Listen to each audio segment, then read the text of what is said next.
is a retired teacher from Des Moines.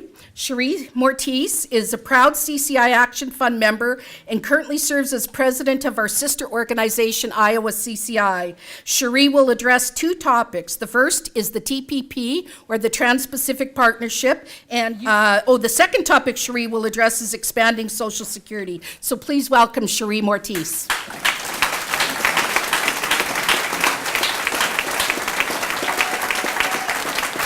Thank you, Deb. Actually, I'm going to talk about those in reverse. I'm going to start with Social Security. First of all, Social Security is one of the greatest social programs we have. The fact that Social Security has never missed a payment is of comfort to millions of senior Americans. While many have lost money on their 401ks, our payments have been consistent and given us some economic security. However, Wall Street has its eyes on our Social Security system. Politicians who are doing their bidding are still talking about privatization. We believe the best way to protect and defend Social Security is to expand it for generations to come.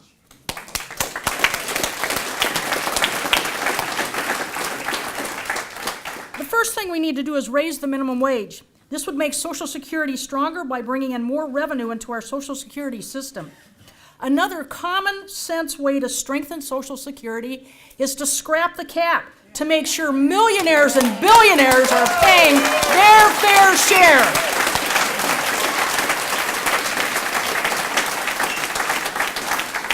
Right now, earned income above $117,000 is exempt from those taxes, and that's way too low. Additionally, it makes good sense that caregivers should be credited for the time they take away from the workforce providing needed care for family members. No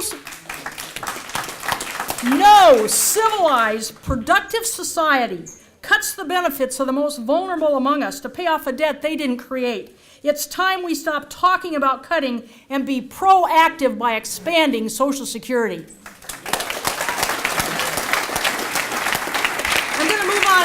Quickly to the Trans-Pacific Partnership. We need to object to this bad proposal. I'm going to tell you why. The Trans-Pacific Partnership proposal compromises the economic future and security of people on every level, and in turn hijacks the fundamental principles of the democratic process. The TPP would be the largest free trade agreement ever. It is NAFTA on steroids and part of an overall corporate agenda to make the world safe for corporate profiteering by dismantling our laws in labor, the environment, health, food safety, and finance.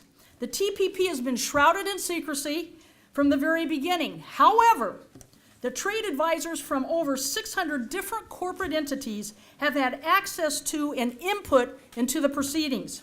It would allow corporations to challenge our laws in special international tribunals and demand taxpayer compensation for policies that might hurt their bottom line. The TPP would enshrine and legitimize corporate rule over our own laws from the local to the state to the federal level. The TPP would be felt in every aspect of our daily lives. It would threaten our jobs in the public sector and any hope of living wages in every sector. All in all, corporate profits would be protected at all costs to our environment, food safety, access to medicine, workplace safety, and so much more. We will stand up and fight for policies that put people first, and the people we send to Washington need to do the same thing. Thank you very much. Our next speaker is Barbara Lang, and Barb is a member of the CCI Action Fund and another retired teacher from Des Moines. She will be addressing the issue of making sure corporations are paying their fair share. Barb? It's so good to see so many progressives in the room. Thank you. I also want to talk about corporate welfare. In recent years, we've all watched the decline in education, the decline in stable employment and wages, and the deteriorations of our roads and bridges and parks, and we have seen poverty increase. We are seeing the devastating effects of low revenue. Many big corporations believe in maximum profits at the expense of the public. Many big companies are not paying their fair share. In 1948, the federal revenue collected from corporations just under 40%. The total dropped to less than 10% by 2012. And in 2012, of the top 64 corporations, the average tax collected from corporations was 8.1%, lower than the average citizen paid. Companies like General Electric, Boeing, Verizon receive refunds, even though they have billions of dollars in profits. Now, how do big corporations evade taxation? It's really quite simple. Congress writes the laws in their favor. The system is rigged. Big companies hire lobbyists to tell Congress which laws to pass. One of the loopholes constructed by Congress is known as inversion. Currently, corporations who buy a foreign company and move its headquarters out of the U.S. can avoid paying the 35% taxes on profits. Almost 50 companies have used this loophole. 9 more plan to use it this year, including Burger King. Billions of dollars are lost each year because of these loopholes. Congress is responsible for writing these laws and giving the advantage to big corporations. We need to restore tax fairness for the common good so we can again afford to improve our schools, improve roads and bridges, improve employment opportunities, and improve environmental quality. We need to elect legislators who have the courage to make the tax code fair and who understand how a democracy should work. Speaking on the issue of immigration reform and worker justice, we are pleased to have with us tonight the State Director of LULAC, Iowa, the League of United Latin American Citizens, Mr. Joe Henry.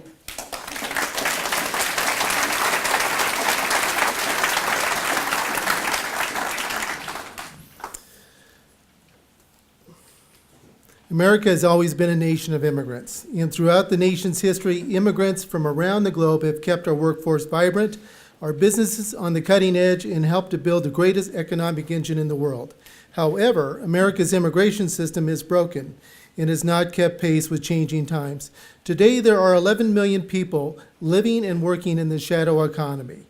Neither is good for the U.S. economy or Iowa families. What do you get with comprehensive immigration reform? Our economy will grow, the deficit will shrink, jobs will be created, and our tax-paying labor force will expand. All of these positives should demonstrate to lawmakers working on reform that we shouldn't delay passage of an immigration bill which will provide our nation with additional economic benefits. This has never just been a moral issue, it is an economic issue. Congress's failure to pass immigration reform has cost the American people $15.8 billion a year, $1.3 billion a month, or $43 million a day in potential economic gains and deficit reduction. In Iowa, immigrants already make important contributions to the economy. 5.3% of the state's labor force is foreign-born. Immigration reform would have increased the state and local taxes paid by immigrants by approximately $18 million in 2010. Iowa has 92,000 farms that sell approximately $20 billion in agricultural products. Non-citizen farm workers account for over 10% of all agricultural workers. Immigration reform would lead to higher pay, more taxes paid, and more jobs. Providing a pathway to earn citizenship and programs to expand worker programs would boost Iowa's economic output by $279 million and create approximately 3,298 new jobs next year. By 2045, the boost to Iowa's economic output would be around $2 billion. The president's decision to delay executive action on immigration reform for political convenience leaves 11 million people in the shadows. Immigration reform delayed will hurt families and diminish our economic recovery. There is no question but that sound public policy supports comprehensive immigration reform, and we must continue to fight to make that happen. Latinos will no longer be pawns in a political chess game. We will harness our disappointment and anger into action that demonstrates the power of our collective voice and show our electoral strength. Thank you. Thank you, Joe. Our next speaker is an organizer who cut his organizing teeth with Iowa CCI, still a proud member, of course. He now works with the U.S. Student Association, encouraging students to become active based on issues that are of importance to them. So Evan Berger will speak about access and affordability of higher education.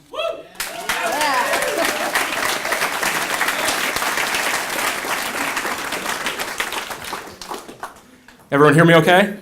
Yeah, all right. Like Debbie said, my name is Evan Berger. I'm an organizer with the United States Student Association. And thank you. And like you said, I'm a proud member of CCI Action Fund. Tonight I'm going to say a few words about the student debt crisis that my generation is facing. And I just want to start off with a number, or an amount, if you want to get technical. And that amount is $29,000. That's how much student debt the average Iowa student graduates with. $29,000 just for getting an education.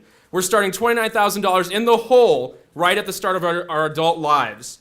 And that's just for a bachelor's degree. Don't even think about going for any sort of higher degree. Now, people are starting to talk a little bit more about the student debt crisis, but one thing I think gets lost in this discussion is how this crisis affects every single decision that people my age are making. This amount determines who can afford to go to college in the first place. It determines what subjects we study if we do go. It determines what jobs we can afford to take if we graduate. It determines where we live, when we can afford to start a family, if we ever reach the middle class. Student debt is like a massive black cloud hanging over us just as we're supposed to start our adult lives. Now, as some of you might remember, some of you may be a few years older than me, things weren't always this way. Up until recently, elected officials chose to invest in higher education because they knew it was an investment that would pay huge dividends, not just in a stronger economy, in a more educated workforce, but in a more engaged citizenry. But in this era of small government and tax cuts for the rich, elected officials have decided that only students who can afford it deserve to go to college. And I think there's one statistic that really captures this decision.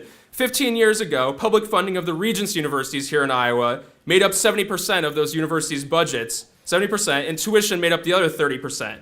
Today, those numbers are switched. And people wonder where the student debt crisis came from. This decision doesn't just hurt students and their families, it also sucks wealth out of local economies. Because I guarantee you, those millions of dollars in student loan interest, they're not staying in Iowa. They're going in the pockets of Wall Street bankers. So that's the bad news about the situation we're in. But I do have some good news, and I have actually some even better news. The good news is that things don't have to be this way. All we need to do is restore public funding of higher education. We did it before, and we can do it again.